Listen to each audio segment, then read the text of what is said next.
Um dos pontos iniciais do Renascimento foi a Itália. Após as epidemias do século XIV, os italianos mostraram uma resiliência incrível e renovaram suas forças políticas e intelectuais, dando impulso ao movimento renascentista. Nesse contexto, a medicina foi profundamente influenciada pela arte. Os artistas renascentistas, com o objetivo de aperfeiçoar suas obras, estudaram a anatomia humana em detalhes.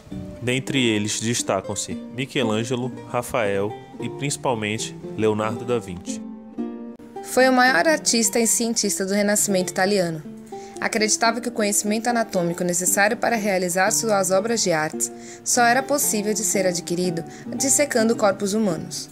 Ele dissecou mais de 30 cadáveres e fez mais de 750 esboços, nos quais ele e Marco Antônio de la Torre planejavam usar em uma enciclopédia de anatomia. Entretanto, Marco faleceu antes da conclusão do projeto e os desenhos de Leonardo não foram publicados. Apesar de ter precedido Vesalius cerca de 40 anos, as obras anatômicas de Da Vinci só se tornaram públicas em 1796. Os esboços incluíam musculatura, coração, pulmões, vasos sanguíneos cervicais, torácicos e abdominais, ossos, nervos e cérebro. Da Vinci foi o primeiro a dissecar o cérebro humano. Ele realizou vários cortes transversais e injetou cera derretida para poder analisar melhor os ventrículos cerebrais. Leonardo também estudou a posição do feto dentro do útero. Realizou um estudo minucioso a respeito dos grupos musculares e suas funções específicas. Da Vinci tinha uma imensa curiosidade de saber de onde vinham as emoções humanas e como elas eram expressadas. Por isso, fez um estudo detalhado do músculo da face, acompanhou criminosos condenados à morte para estudar suas expressões faciais de medo em seus últimos momentos e desenhou uma série de diferentes expressões faciais. Leonardo não só contribuiu com a anatomia e fisiologia, mas também com a patologia, sendo o primeiro a descrever a aterosclerose e a cirrose hepática. Andreas Vesalius é considerado por muitos o pai da anatomia moderna. Filho de uma família de médicos, nascido em Bruxelas, Vesalius estudou medicina em Paris. Seus professores, como todos os médicos da época, baseavam seus conhecimentos anatômicos nas obras de Galeno. Ao perceber que eles cometiam erros grosseiros ao realizar dissecções lendo textos de Galeno, Vesalius decidiu ser autodidata e desvendar a anatomia humana por conta própria. Ele se tornou professor em Pádua, onde lotavam anfiteatros com suas dissecções. Suas aulas atraíam públicos com aproximadamente 500 estudantes e médicos. Após 5 anos exercendo seu cargo, aos seus 29 anos, ele publicou De Humani Corporis Fabrica, obra contendo 7 volumes e 700 páginas que ficou famosa por desbancar a anatomia galênica de uma vez por todas.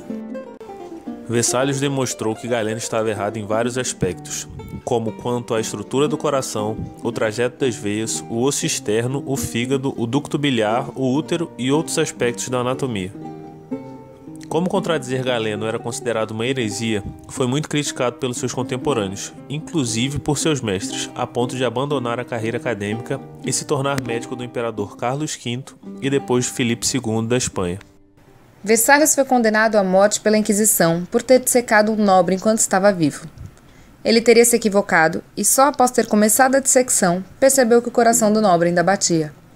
Por interferência de Filipe II, sua sentença foi substituída por uma peregrinação a Jerusalém.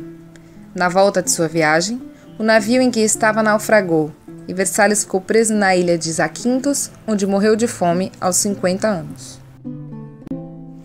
A repercussão da anatomia de Vesalius teve seu espaço na cirurgia renascentista através de Ambroise Paré.